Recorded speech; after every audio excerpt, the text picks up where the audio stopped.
Bismillah,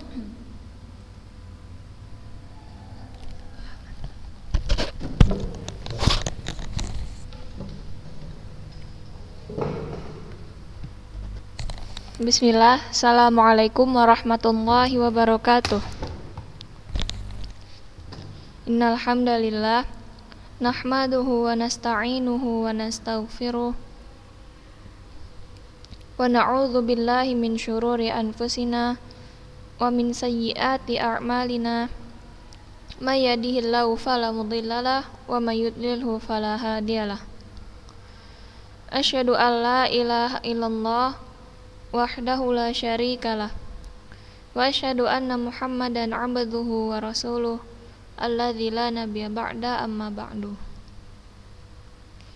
Segala puji bagi Allah yang telah memberikan kita nikmat, diantaranya nikmat sehat serta waktu luang, sehingga kita semua masih diberi kesempatan untuk berkumpul melaksanakan daring pada pertemuan kali ini.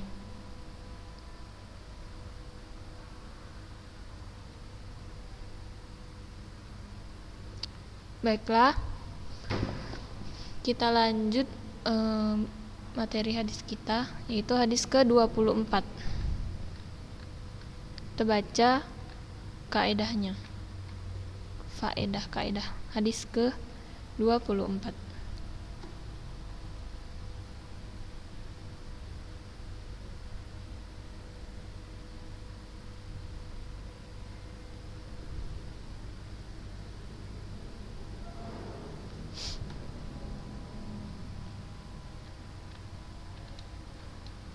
Yang pertama,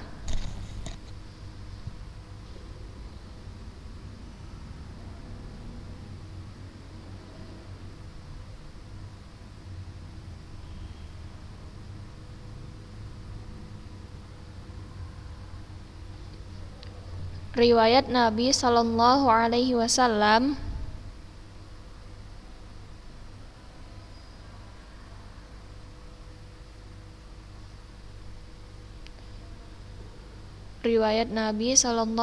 Wasallam dari Robnya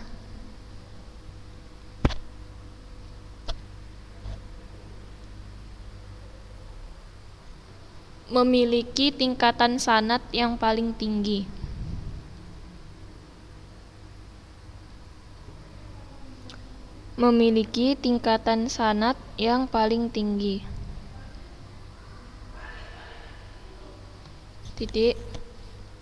Sebab puncak sanad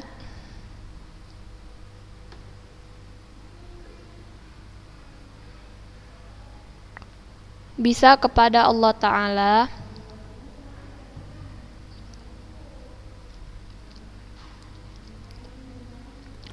dan ini yang disebut dengan hadis qudsi.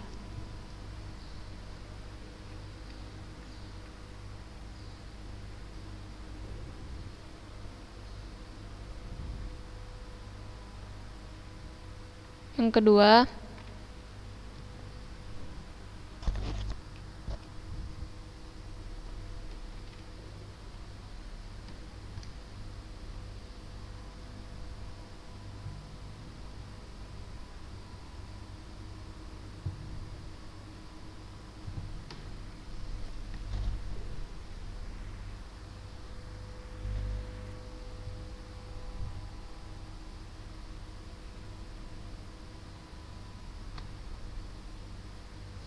jadi dalam faedah yang pertama ini menjelaskan bahwasannya hadis ini termasuk hadis qudsi.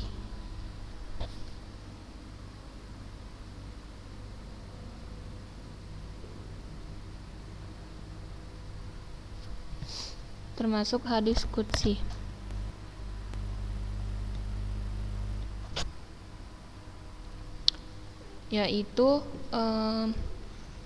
apa itu hadis qudsi?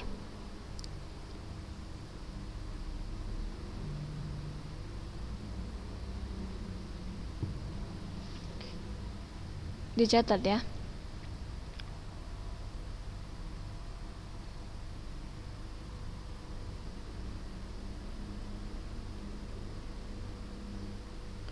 Hadis qudsi adalah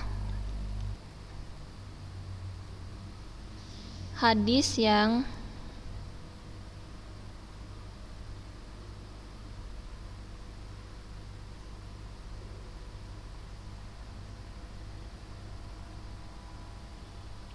secara makna datang dari Allah. Sementara redaksinya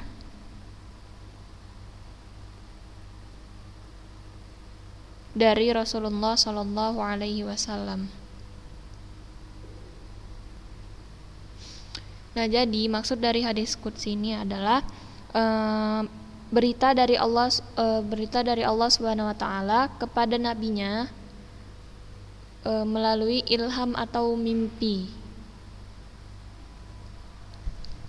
Kemudian Rasulullah Shallallahu Alaihi Wasallam itu akan menyampaikan hadis tersebut kepada kita dengan ungkapan beliau sendiri. Jadi kayak Allah menyampaikan langsung kepada nabinya melalui ilham atau mimpi, dan kemudian Nabi menyampaikan kepada kita melalui ungkapannya sendiri. Kita lanjut yang kedua.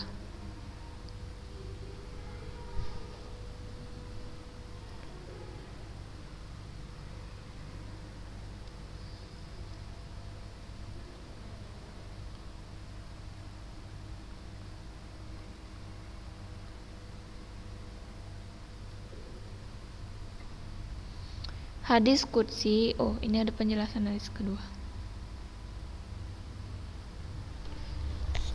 Tadi udah dicatat ya, berarti tadi yang pengertian hadis qudsi itu faedah yang kedua.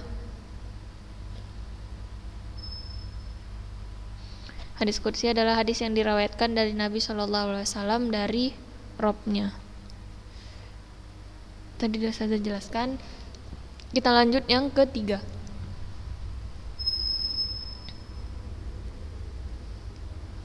Allah memiliki sifat kalam. Allah memiliki sifat kalam atau berbicara. Nah, jadi dari hadis ini dapat kita simpulkan bahwa Allah itu memiliki sifat kalam, al-kalam, berbicara. Tapi tidak bisa kita samakan berbicaranya Allah dengan berbicaranya kita. Kemudian yang keempat,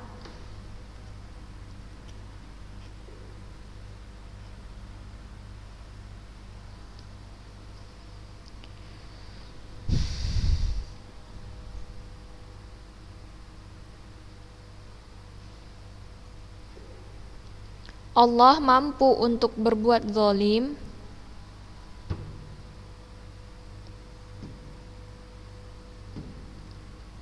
Allah mampu untuk berbuat zalim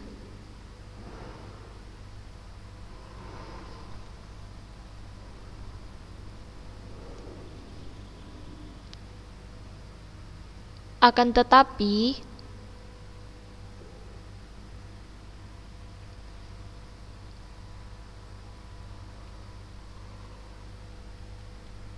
Allah telah mengharamkan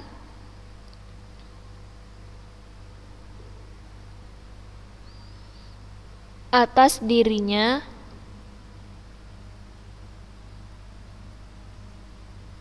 untuk berbuat zalim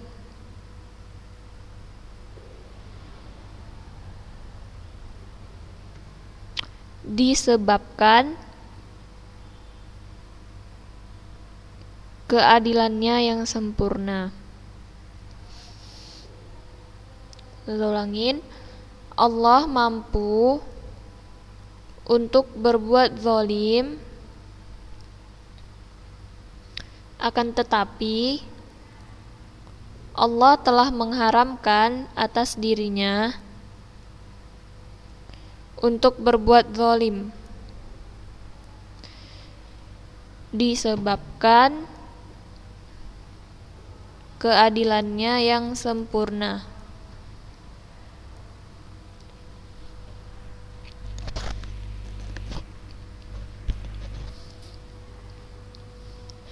Nah, jadi di faedah keempat ini dikatakan bahwasannya sesungguhnya itu Allah mampu berbuat zalim atau bersikap sewenang-wenang kepada kita. Akan tetapi Allah telah mengharamkan perbuatan tersebut atas dirinya dan atas diri kita dan di antara kita, disebabkan keadilan Allah yang sangat sempurna.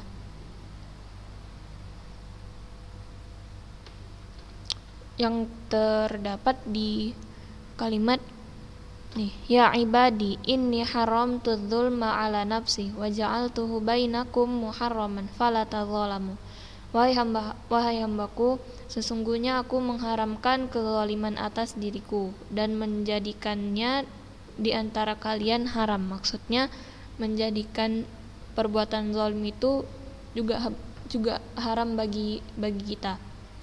Fala tadzalamu, maka janganlah kalian saling menzalimi.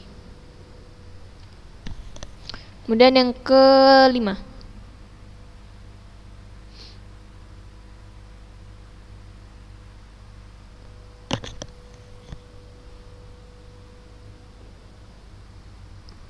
ada sifat Allah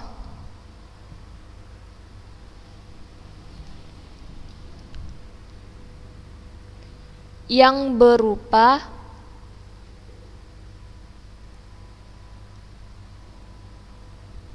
peniadaan.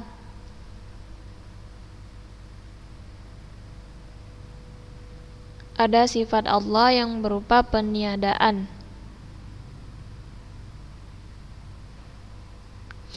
Misal, peniadaan Allah dari sifat zalim.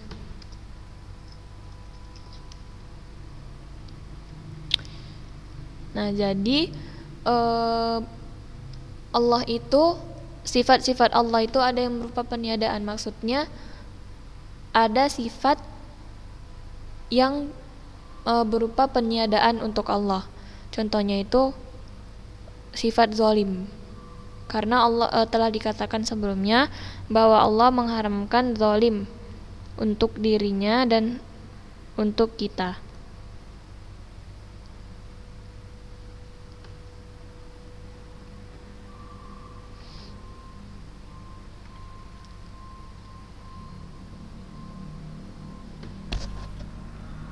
Kemudian yang keenam,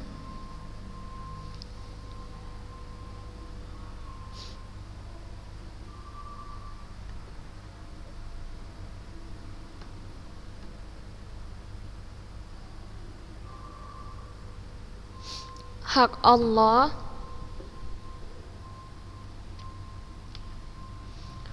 untuk mengharamkan atas dirinya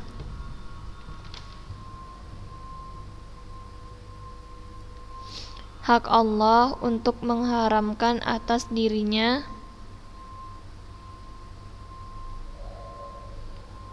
apapun yang dikehendakinya.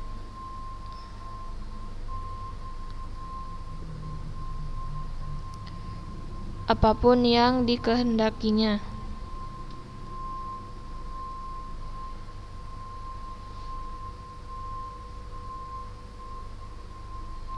Sebab segala hukum kembali padanya. Sebab segala hukum kembali padanya.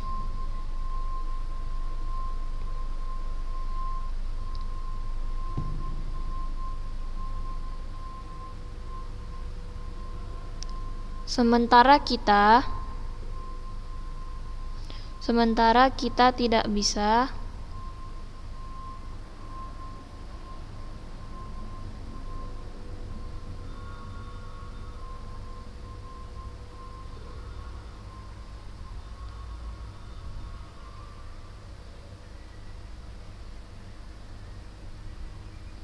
mengharamkan atas Allah Ta'ala.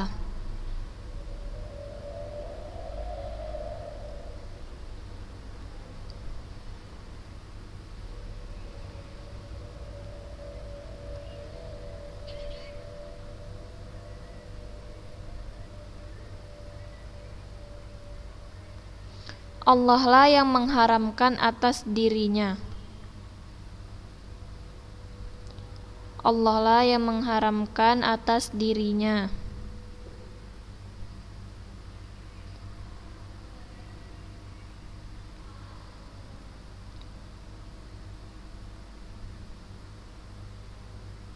Sebagaimana Ia telah mewajibkan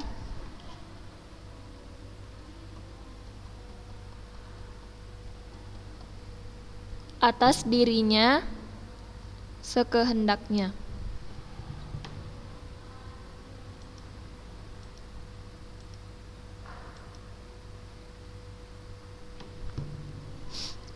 Nah, jadi faedah ke-6 dikatakan bahwa pengharaman atas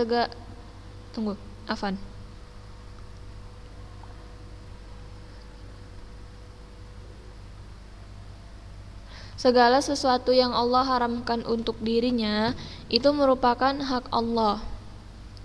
Karena segala hukum itu kembali kepada Allah. Sementara kita tidak bisa mengharamkan atas Allah. Allah lah yang mengharamkan atas dirinya. Seperti yang perbuatan zalim tadi, kita tahu bahwasannya Allah itu bersifat segala-galanya, bersifat segalanya. Akan tetapi ada sifat yang merupakan bentuk peniadaan terhadap Allah. Misalnya tadi seperti peniadaan Allah dari sifat zalim. Karena apa? Karena Allah telah mengharamkan atas dirinya. Nah, jadi mengharamkan apapun yang dikehendaki oleh Allah itu merupakan hak Allah.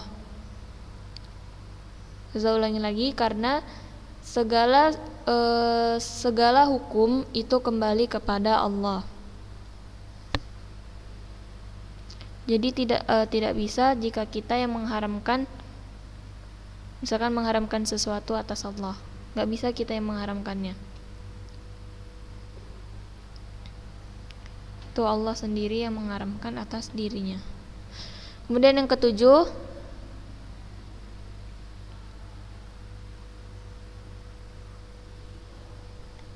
dilarang berbuat zalim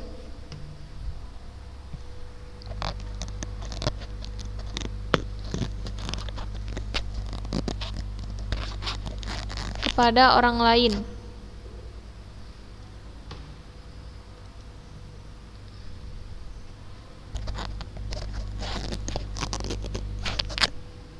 Dilarang berbuat zalim kepada orang lain.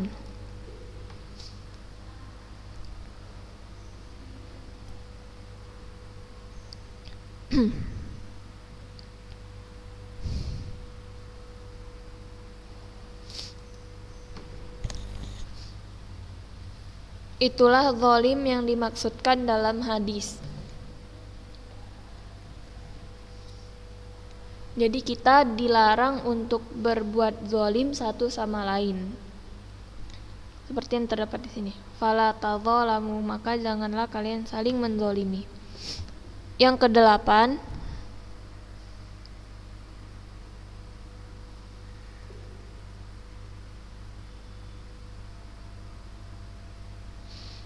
manusia itu tersesat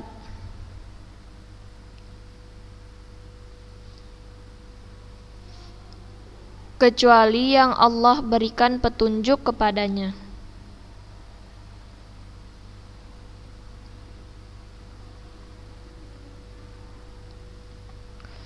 Manusia itu tersesat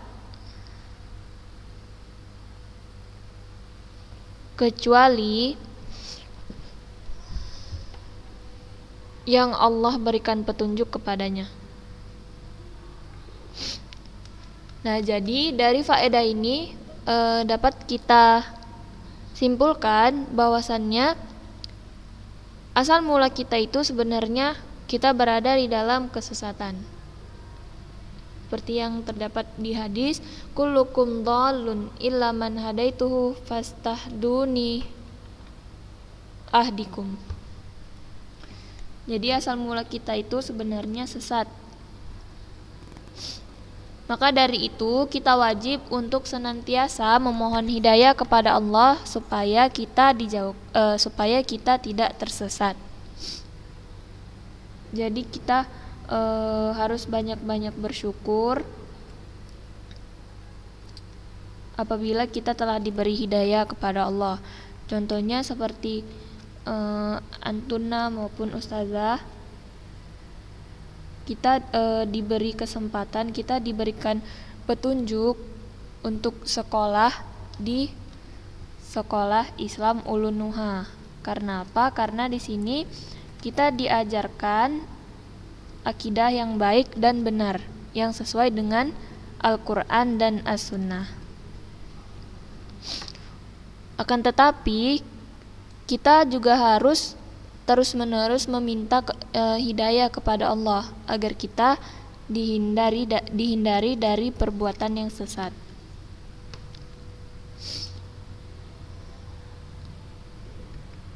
Kemudian yang ke-8, yang ke-9.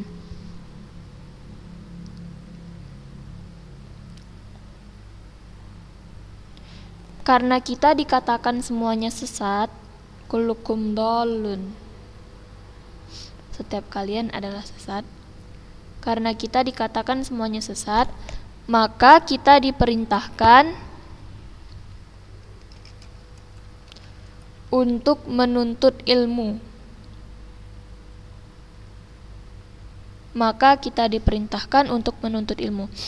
Nah, jadi salah satu upaya kita agar terhindar dari kesesatan adalah yang pertama tadi berdoa. Kita berdoa kepada Allah Subhanahu wa taala agar kita diberikan hidayah, diberikan petunjuk agar terhindar dari perbuatan yang sesat. Kemudian kita juga harus menuntut ilmu.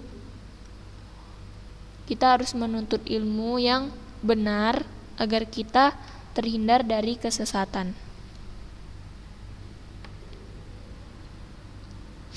Kemudian yang ke-10,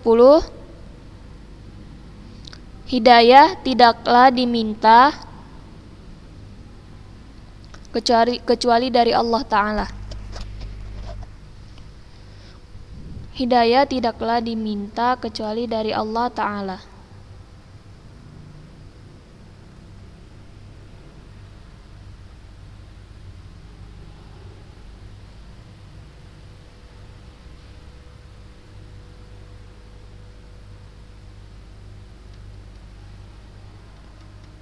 Hidayah tidaklah diminta kecuali dari Allah Ta'ala.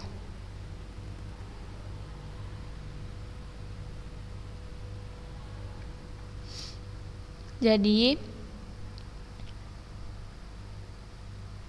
kita diharuskan meminta hidayah hanya kepada Allah Subhanahu wa taala saja, tidak kepada yang lain.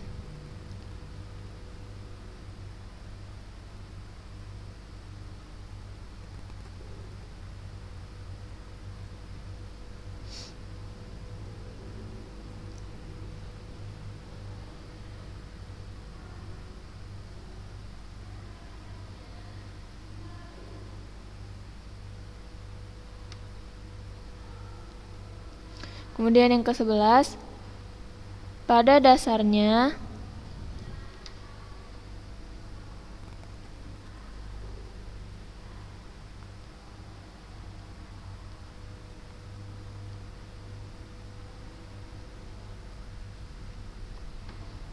manusia dalam keadaan lapar.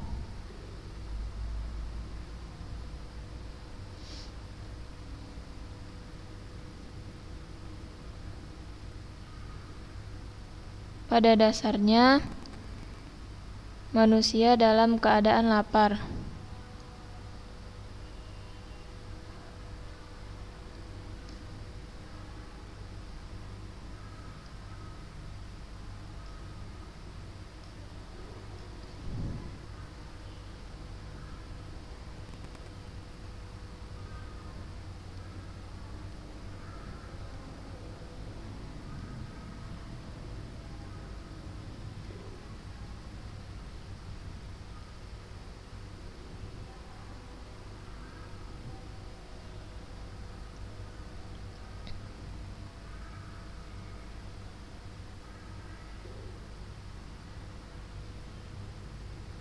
Pada dasarnya manusia dalam keadaan lapar.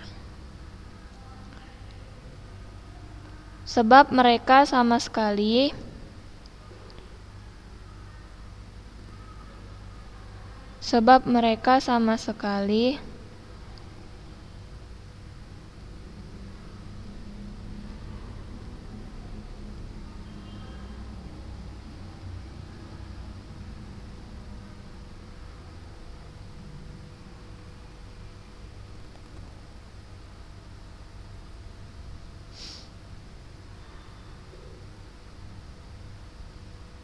tidak memiliki kemampuan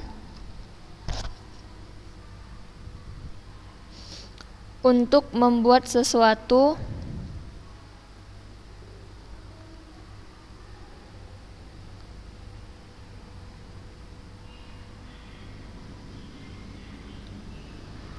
yang bisa menahan jasad mereka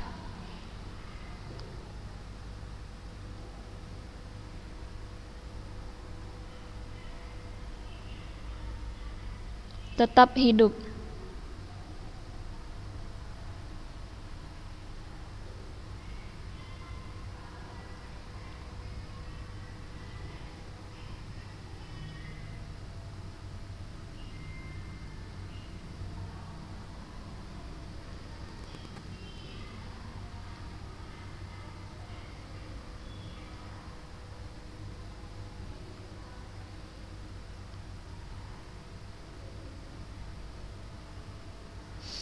Jadi pada dasarnya manusia itu hidup dalam keadaan lapar.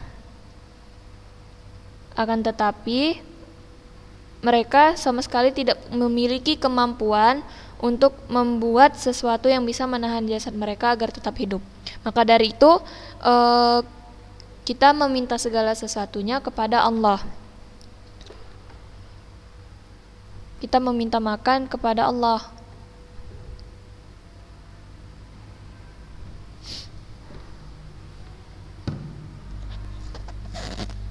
Kemudian yang ke-12.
Maksud kalimat mintalah makan kepadaku.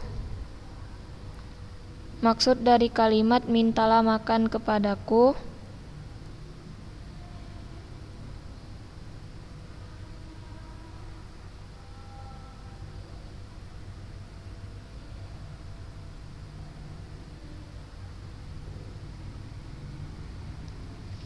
karena waktunya udah habis. Jadi kita lanjut di pertemuan selanjutnya insyaallah. Sekian, subhanakallahumma wa bihamdik asyhadu an la ilaha illa anta astaghfiruka wa atubu ilaik. Assalamualaikum warahmatullahi wabarakatuh.